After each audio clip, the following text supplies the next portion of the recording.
I'm Chris Brophy, PDJ number 13274. Home course, I've always considered it Huntington Beach, although I don't live anywhere close to it any longer. I work at Innova, which is pretty far inland from the beach now, so had to move closer. So actually this is the place I tend to play if I have a spare weekend, Chavez Ridge above Dodger Stadium here in beautiful Los Angeles, California. I was hooked on disc golf before I ever played. I had ran into an old friend, and this is back in the late 80s. He was the buddy I'd split the limo with. We double dated to prom. And I ran into him because, we didn't have cell phones and stuff back then. And I ran into him somewhere. Hey, what have you been up to? He's like, oh, I'm a professional Frisbee golfer. He said the word Frisbee golf, and my mind melted. I was all in. I was just hooked. And at the time, I was a competitive volleyball player. And I'm not very tall. I grew up in Seal Beach, and we played volleyball and surfed and boogie board and whatever. And then started the team in high school. But then there wasn't too much farther I could go with that after high school when I found out there were guys that could jump just as high as me, but they were like 6'7" instead of 5'7". So, I found Frisbee golf. It was just a perfect fit, and I never looked back. And when I was 19, another thing that had happened that year was had a friend that had convinced me to get dreadlocks. And this was way before any pro athletes had dreadlocks. They weren't very common. And what was really interesting about that is it opened up this whole new world where I started getting to do like TV commercials and modeling gigs and cool stuff just because I had interesting hair. So I had that as a job for a long time. I've been in hundreds of TV commercials and print ads and all kinds of stuff. One day I was sitting on the set, and we were in like triple time. It was union, making money at that point because it was way late in the day and overtime. And I remember like praying to God that we would be wrapped so that I could get up to the local course to maybe win like $35 if I won the weekly tournament. And it really struck me at that point that it dawned on me that it wasn't about the money.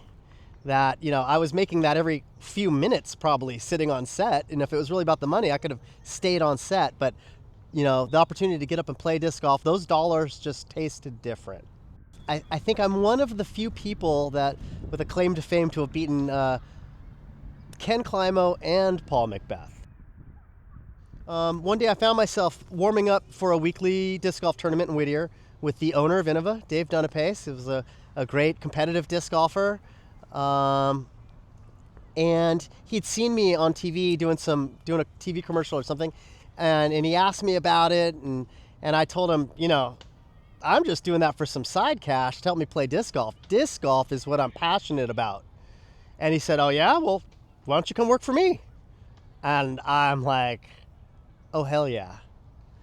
Called my agent. I had a top 3 agent in the world at the time, or at least in LA, and told him I quit and that I was going to work in disc golf for full time. And the agent thought I was batshit crazy, as did some of my friends. But I was keenly aware that disc golf is what I was passionate about, and never looked back. So blessed to work at Innova. At this point now, I get to do like a lot of the really cool grow the sport type stuff. My current title is project manager. Get to work on all kinds of fun projects. We're doing a high school disc golf and doing a big military push. Got to go teach disc golf on military bases for 3 weeks in January this year. A week in Cuba. It was super cool. Guantanamo Bay has 2 disc golf courses. So, anything I can do to help grow the sport. Definitely have some goals I'd like to accomplish before I leave the planet. One, when I first started, almost nobody had ever even heard of disc golf. So I've had a lofty goal that I think disc golf should be the biggest sport on the planet. One of the goals for this year is to set up a high school state championship in every state. So I want to see kids walking around with Letterman's jackets, if that's still a thing, with disc catchers on their shoulder, playing competitive disc golf against other schools. I think disc golf makes better humans. I think it's a good analogy for life. You gotta just keep focused on, staying present, staying in the moment. You can't dwell too much in the past. You can't worry too much about the future. You got the shot ahead of you, and that's it. So I just think disc golf's magical. So here we are, hole 18 at Chavez. We wrapped this thing with Chavez Ridge Disc Golf Course. There's Dodger Stadium in the background. Lovely Dodger Stadium. It's pretty fun when you hit a putt and you have 63,000 people cheering as a home run goes off. That happens every once in a while. We also dedicated this basket to Tim Selinsky. I'd mentioned him before. He was one of the founders of Innova and just, you know, one of the nicest guys you ever met. Huge Dodger fan. So here, the Tim hole overlooking the stadium. Thank you, Tim. You know, I think about it sometimes, like if I won the lottery and I was a billionaire, I don't know that my life would be that different. I'd be wanting to play as much disc golf as I could. I'd be wanting to grow it to be the biggest sport that it could possibly be. And so I feel super blessed to have had everything kind of come together the way that it did to find myself where I am now, playing disc golf.